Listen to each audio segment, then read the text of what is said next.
کہ سوشلزم میں یہ دو دنیا کے سب سے زیادہ دھوکہ دینے والے نظام ہیں. ایک کا نام ڈیموکریسی ہے اور دوسرے کا نام سوشلزم ہے.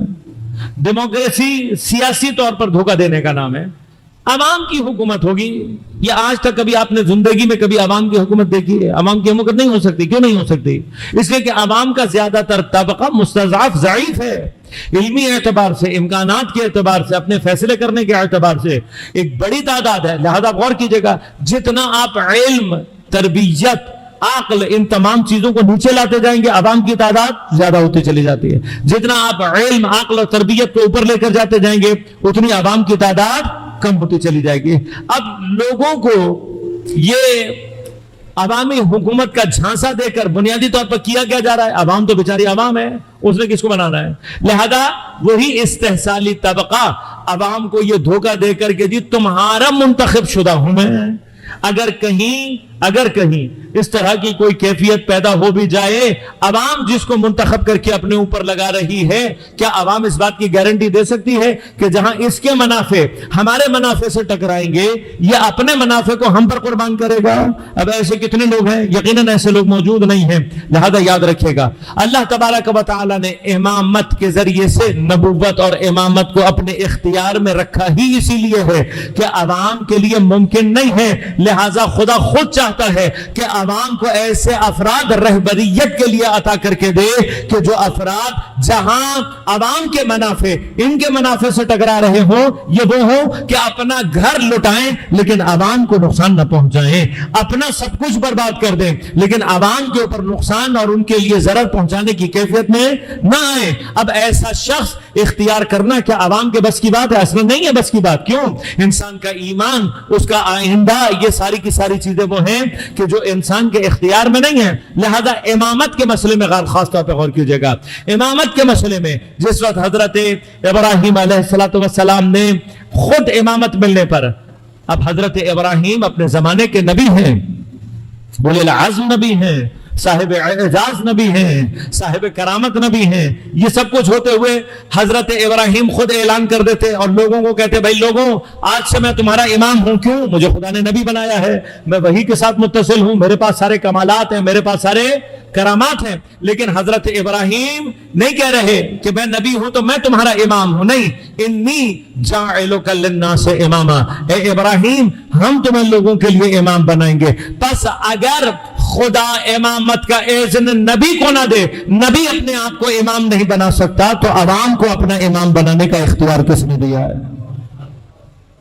اپنی ذات میں. لہذا ائمہ کے اندر جہاں پر بھی قرآن نے امامت کی بحث کی ہے، کسی بھی جگہ پر اللہ نے امامت کا اختیار لوگوں کو کہیں پر وَجَعَلْنَا مِنْهُمْ أَئِمَّةً يَهْدُونَ بِأَمْرِنَا لَمَّا صَبَرُوا وَكَانُوا بِآيَاتِنَا يُوقِنُونَ. امام بنانا ہمارا کام ہے. لیکن اس آیت میں جو اللہ کہہ رہا ہے کہ ہم نے ارادہ یہ کیا ہے کہ منت گزاری کریں گے اور کس کو امام بنائیں گے؟ وہ لوگ جو زمین پر ضعیف کر دیے گئے. یہ منت گزاری امامت اور وراثت کی صورت میں یہ بتا رہی ہے کہ یہ مستضعف وہ ہیں کہ جن کے اندر امامت کی صلاحیت موجود ہے، جن کے اندر زمین کا وارث بننے کی صلاحیت موجود ہے. لیکن مستضعفین فی الارض، یہ کیا ہوئے ہیں؟ زمین پر مستضعفین، استضعفوا فی الارض، ان کو زمین میں ضعیف کر دیا گیا. اب یہ باصلاحیت ہوتے ہوئے، یہ با کرامت ہوتے ہوئے، یہ تمام کے تمام صلاحیتیں رکھتے ہوئے مستضعف کیسے ہوتے ہیں؟ یہ وہ نقطہ ہے جو آپ کی خدمت میں عرض کرنا ہے اور پھر اسی سے متعلق انشاءاللہ مباحث آپ کی خدمت میں پیش کروں گا. یہ کون ہیں کہ جو زمین پر مستضعف ہو گئے جبکہ تمام تر صلاحیت رکھتے ہیں، تمام تر ان کے اندر خاصیتیں موجود ہیں؟ یہ کیا مقام ہے؟ تو اب اس کے لیے ایک مثال دوں گا اور پھر بات کو آگے بڑھاؤں گا. دیکھیے، ایک مرتبہ عرض کیا کہ ضعف کسی فرد کے اپنے اندر موجود ہے، خود بندہ ضعیف ہے. لیکن ایک مرتبہ بندہ ضعیف نہیں ہوتا لیکن ضعیف بنا دیا جاتا ہے. یہ جو خود ضعیف نہیں ہے لیکن ضعیف بنا دیا جاتا ہے، یہ کیفیت کیا ہے؟ یہ کیفیت وہ ہے کہ جہاں پر مثال دوں گا صرف تقریب ذہنی کے لیے.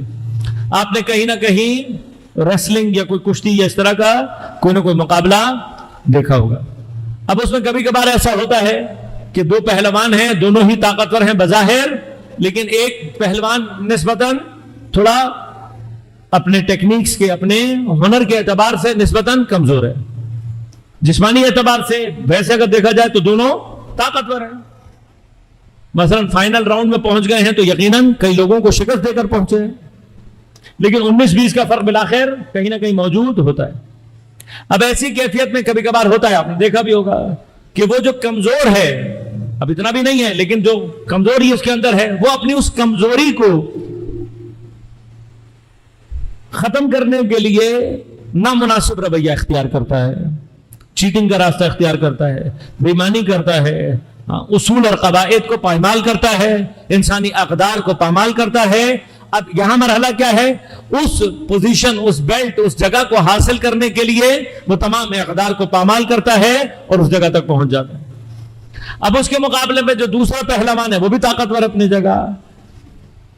اب یہاں پر اگر سوال یہ کیا جائے کہ یہ جو دوسرا پہلوان ہے کہ یہ چیٹنگ نہیں کر سکتا؟ کر سکتا ہے.